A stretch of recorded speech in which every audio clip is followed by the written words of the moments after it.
Priyanka, welcome to our channel. আজ আমি উপস্থিত হয়েছি উত্তরপ্রদেশের লখনউতে কোণেশ্বর মহাদেব মন্দিরে। এই মন্দিরটি একটি অতি প্রাচীন মন্দির। এই মন্দিরের যে প্রাচীন ইতিহাস রয়েছে তা আমি আপনাদেরকে ঘুরিয়ে দেখাবো। চলুন আপনারা আমার পুরো ভিডিওটি দেখতে থাকুন।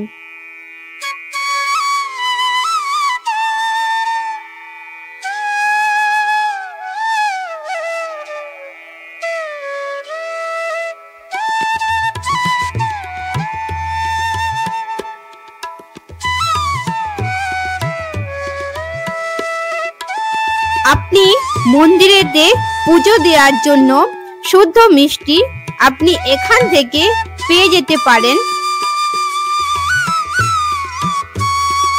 মন্দিরটিতে খুব সুন্দর চূড়া বানানো রয়েছে এবং মন্দিরটি বিশাল বড় কয়েক একর জায়গা নিয়ে রয়েছে। পুরো মন্দিরটিতে খুব সুন্দরভাবে কারুকার্য করা রয়েছে ও পুরো মন্দিরটি শ্বেত পাথরের বানানো রয়েছে। ফ্রেন্ড, এই মন্দিরটি উত্তরপ্রদেশের রাজধানী লখনউতে চৌকে উপস্থিত রয়েছে। একদম জাস্ট রাস্তার সাইডে আপনি যে কোনো মাধ্যমে এই মন্দিরেতে এসে দর্শন করতে পারবেন। চলুন ফ্রেন্ড, আমি আপনাদেরকে মন্দির দর্শন করিয়ে নিয়ে আসি। আপনারা মন্দিরে পুজো দেওয়ার জন্য ফুল এইখান থেকে পেয়ে যাবেন। দেখুন ফ্রেন্ড, মন্দিরের সাইডে খুব সুন্দরভাবে কারুকার্য করা রয়েছে। এইখানে মন্দিরের গেটটি লোহার, বিশাল বড় গেটটিতে গোল্ডেন কালারের করা রয়েছে। মন্দিরের প্রবেশেই একটি বিশাল আকার ঘন্টি রয়েছে। আমি আমার ছেলে সেই ঘন্টিটিকে বাজিয়ে নিচ্ছিলাম। মন্দিরের প্রবেশেই দুই দিকে দুটি হাতি রয়েছে। আপনারা হাতিগুলোকে দেখে নিন, খুব সুন্দরভাবে কারুকার্য করা রয়েছে। চলুন ফ্রেন্ড, আমি আপনাদেরকে মন্দিরের ভেতরে নিয়ে যাচ্ছি। আপনারা আমার পুরো ভিডিওটি দেখতে থাকুন। আপনারা পুরো মন্দিরটিকে দর্শন করে নিন। দেখুন, মন্দিরটি বিশাল বড় কয়েক একর জায়গা নিয়ে রয়েছে। মন্দিরের সম্মুখেই বিরাজমান করছেন মূষকজি। আপনারা সকলে মূষকজিকে দর্শন করে নিন।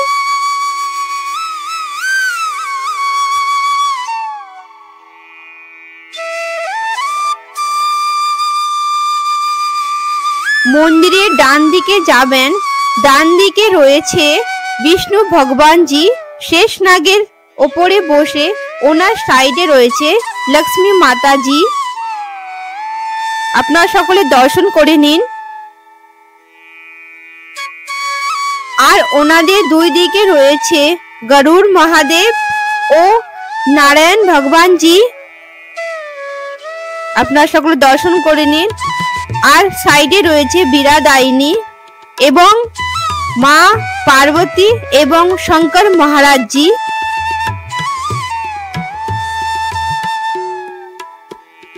ওনাদের সাইডেই রয়েছে প্রথম পূজ্য দেবতা গণেশ ভগবানজি। আপনারা সকলে দর্শন করে নিন। এবং ওনার সাইডে রয়েছে নরসিংহ ভগবানজি।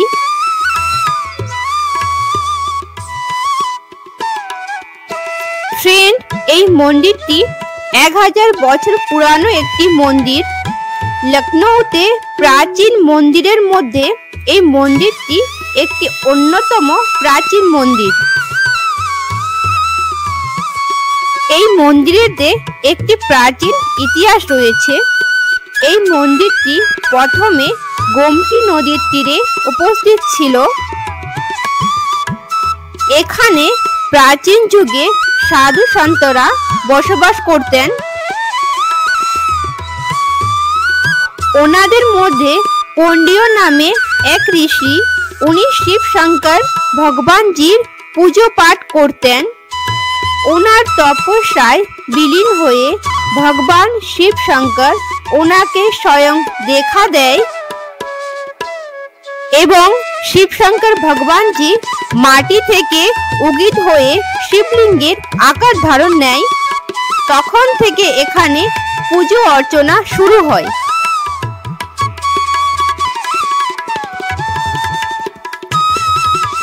রামায়ণে কথিত আছে, মাতা সীতাকে বন ছাড়ার পর যখন ভগবান লক্ষ্মণজি খুবই দুঃখিত ছিলেন, তখন ওনার আসার পথে কৌন্ডিন্য নামে এক ঋষির আশ্রমে উনি দেখতে পান।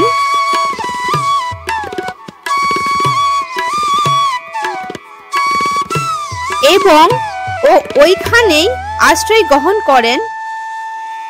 এরপর কৌন্ডিন্য ঋষি ওনাকে সীতা পরিত্যাগের মর্ম ওনাকে বোঝান এবং ওনার আশ্রমে স্থাপিত শিবলিঙ্গের অভিষেক ও পুজো করান, ওনার মনে শান্তি প্রদান করেন। এই তথ্যের উল্লেখ বাল্মীকি ঋষি ওনার রামায়ণে উল্লেখ করেছেন। শ্লোকটি হলো, তত বাস মুপজ্ঞ গোমটি তীর আশ্রমে প্রভাতে পুনরুত্থায় সৌমিত্রী সুতমব্রবীত যোজস্ব রথ শীঘ্রমদ ভাগীরথী জলম শীর্ষা ধীরস্বামী ত্র্যম্বক ইবযসা। কৌন্ডিন্য ঋষি দ্বারা এই আশ্রমের শিবলিঙ্গ স্থাপন করার জন্য এই মহাদেবকে কৌন্ডিন্যেশ্বর মহাদেব নামে পরিচিত ছিলেন। সরল ভাষায় কৌন্ডিন্যেশ্বর মহাদেব নামে পরিচিত। এই মন্দিরটি আবার যখন পুনরায় নির্মাণ করা হয়, তখন এখানকার ভক্তরা বলেন যে শিবলিঙ্গটিকে বীজখানে রাখার জন্য, কিন্তু যতবারই শিবলিঙ্গটিকে সরিয়ে দেখেছেন ততবারই শিবলিঙ্গ মন্দিরের এক কোণে গিয়ে উপস্থিত হয়ে যায়। এইখানের ভক্তরা বলেন শিবলিঙ্গটিকে দিনের বেলায় বীজখানে স্থাপন করা হতো, কিন্তু শিবলিঙ্গটি রাত্রিবেলায় এক কোণে গিয়ে উপস্থিত হয়ে যেত। তার পরের দিন যখন সকল ভক্তরা এই মন্দিরে আসতেন, তখন গিয়ে দেখতেন শিবলিঙ্গটি পুনরায় এক কোণে স্থাপিত হয়ে রয়েছে। তাই মন্দিরের যেই কোণে শিবলিঙ্গটি দেখছেন, সেই কোণেতে এখনো শিবলিঙ্গটি উপস্থিত রয়েছে। ফ্রেন্ড, এইখানেতে মায়ের আপনি 5 রূপ দেখতে পাবেন। আপনারা সকলে মাতাজিকে দর্শন করে নিন।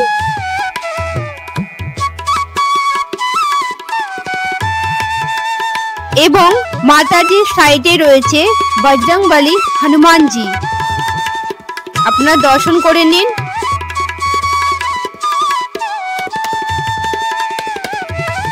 ওনার সাইডে রয়েছে রাম লক্ষ্মণ ভগবানজি ও সীতা মাতাজি,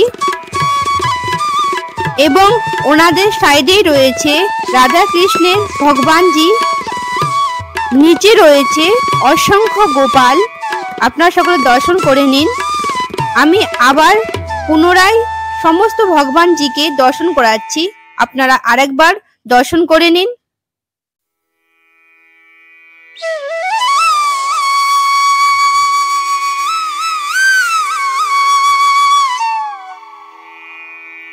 আপনারা হয়তো প্রত্যেক মন্দিরে গেছেন, দেখেছেন শিবলিঙ্গ মন্দিরের বীজখানে রয়েছে, কিন্তু এখানে শিবলিঙ্গ মন্দিরের এক কোণায় রয়েছে। এইখানে শ্রাবণ মাসে প্রত্যেক সোমবারে শিবলিঙ্গের বিশেষভাবে শৃঙ্গার করা হয় ও মন্দিরটিকে খুব সুন্দরভাবে সাজানো হয়। এবং এখানে প্রত্যেক বছর মহাশিবরাত্রিতেও মন্দিরেতে বিশেষভাবে শৃঙ্গার করা হয় ও পুজো পাঠ করানো হয়। শ্রাবণ মাসে এখানে প্রচুর সাধু সন্তরা উপস্থিত হন এবং বেদ পাঠ করেন। এই মন্দিরের মান্যতা যে যদি কেউ এই মন্দিরেতে আসেন, তার মানত অবশ্যই পূর্ণ হয়। এই মন্দিরেতে অনেক শিবলিঙ্গ রয়েছে। তার মধ্যে যদি আপনি এই কোণেশ্বর মহাদেবের মাথায় জল চড়ান এবং পুজো অর্পণা করেন তাহলে আপনি 10 গুণ ফল অবশ্যই পাবেন।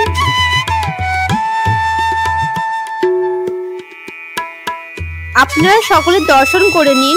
কোণেশ্বর মহাদেবজি মন্দিরের এক কোণায় এখনো উপস্থিত রয়েছে।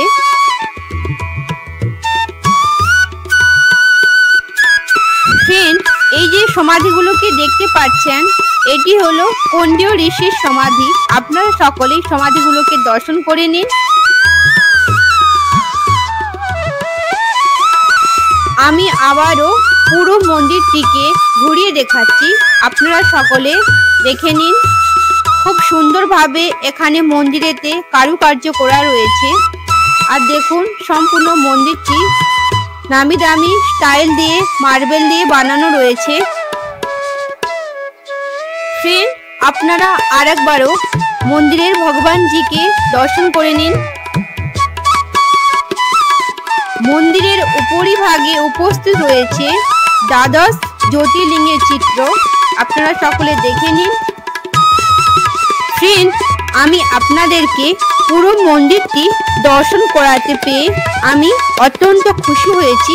আমার অনেক দিনের ইচ্ছে ছিল এই মন্দিরটিতে আসার এবং আপনাদেরকে দর্শন করানোর জন্য। ফ্রেন্ড, আপনারা যদি উত্তরপ্রদেশের সমস্ত মন্দির ও ঐতিহাসিক জায়গা দেখতে চান তাহলে আপনারা আমার চ্যানেলটিকে সাবস্ক্রাইব করে দিবেন, কারণ আমি চেষ্টা করব উত্তরপ্রদেশের সমস্ত সুন্দর সুন্দর মন্দির ও ঐতিহাসিক জায়গা দেখানোর জন্য।